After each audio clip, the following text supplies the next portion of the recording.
Halo semuanya dan selamat datang kembali di Tanya Seputar Hukum.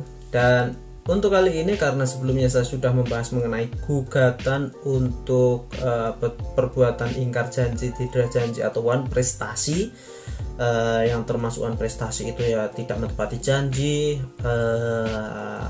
hutang piutang tidak dibayar dan lain sebagainya, penempatannya tidak sesuai harinya, misalnya itu termasuk wan prestasi. Dan untuk kali ini salah satu gugatan juga di hukum perdata yaitu perbuatan melawan hukum. Oke, jadi untuk perbuatan melawan hukum yaitu perbuatan yang menimbulkan kerugian, perbuatan melawan hukum yang menimbulkan kerugian terhadap pihak lain. Oke, kalau perbuatan melawan hukum itu sudah diatur di pasal 1365 Kitab Undang-Undang Hukum Perdata. Ini artinya saya bacakan ya. Tiap perbuatan yang melanggar hukum dan membawa kerugian kepada orang lain mewajibkan orang menimbulkan kerugian itu karena kesalahannya untuk menggantikan kerugian tersebut. Ini sudah jelas perbuatan melawan hukum. Jadi tujuan utama adanya gugatan ya untuk adanya ganti kerugian. Oke. Dan untuk contoh gugatan dari perbuatan melawan hukum itu sudah ada ya, bentar saya carikan ini karena saya ambilnya ini contohnya yaitu gugatan sederhana ya, karena gugatan sederhana itu bisa termasuk cedera janji atau wan prestasi dan perbuatan melawan hukum. Jadi unsur-unsurnya dalam sebuah gugatan nanti juga akan saya sampaikan juga. Dan perlu diketahui untuk gugatan sederhana seperti yang saya jelaskan sebelumnya bahwa gugatan sederhana itu bahwa nilainya nanti di bawah 200 juta ya untuk pokok materi yang disengketakan. Oke, yang pertama untuk gugatan perbuatan melawan hukum itu seperti biasa. Yang pertama yaitu harus ada judulnya terlebih dahulu. Judul itu paling penting, gugatan perbuatan melawan hukum. Setelah itu kepada pengadilan negeri, tujuannya negeri mana, domisilinya, itu kompetensi absolutnya itu sangat penting karena ketika salah pengadilan nanti pasti gugatan juga akan di-NO atau ditolak. Oke. Selanjutnya identitas penggugat dan tergugat. Tergugatnya ada berapa? Ada tergugat 1, turut tergugat 2, ada tergugat 2, ada turut tergugat ya, pokoknya terserah. Dan untuk identitasnya menyakup nama, tempat tanggal lahir, jenis kelamin, nomor KTP, tempat tinggal, pekerjaan itu penting sekali, dan alamat jangan sampai salah agar nanti di gugatan tidak diajukan eksepsi. Oke. Dan untuk ke pokok perkaranya atau konvensinya dalam sebuah gugatan untuk perbuatan melawan hukum yaitu dilakukan tergugat kepada Anda. Apa yang dilakukan pihak tergugat kepada Anda?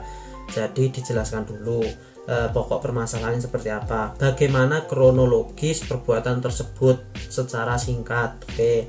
Yang ketiga, bagaimana perbuatan tersebut menimbulkan kerugian kepada Anda. Itu urutannya ya, 3 urutan. Yang pertama, perbuatan itu dilakukan tergugat kepada Anda itu apa, setelah itu kronologinya, yang ketiga kerugiannya itu apa.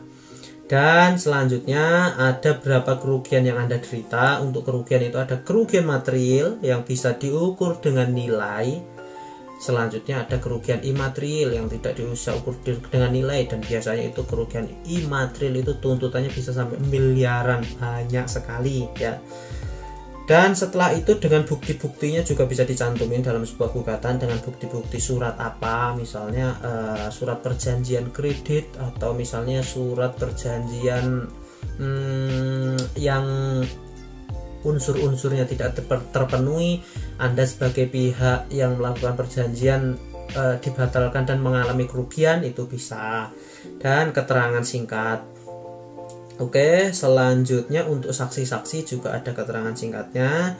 Dan setelah itu ada posita dan petitumnya, yaitu berdasarkan segala uraian di atas, penggugat kemungkinan di atas, penggugat mohon kepada ketua pengadilan negeri mana ya untuk memanggil pihak-pihak bersangkutan saat persidangan yang telah ditentukan ya, untuk berkenan mengutuskan amar sebagai berikut. Ada beberapa petitum yang kalian minta, misalnya menerima mengabulkan gugatan penggugat untuk seluruhnya, menyatakan demi hukum perbuatan tergugat termasuk perbuatan melawan hukum ya.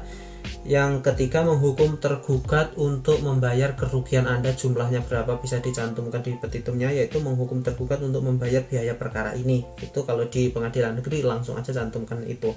Dan apabila subsidiarnya, apabila majelis hakim berpendapat lain, silahkan berikan keputusan yang seadil-adilnya. Setelah itu ada tanda tangan pihak penggugat.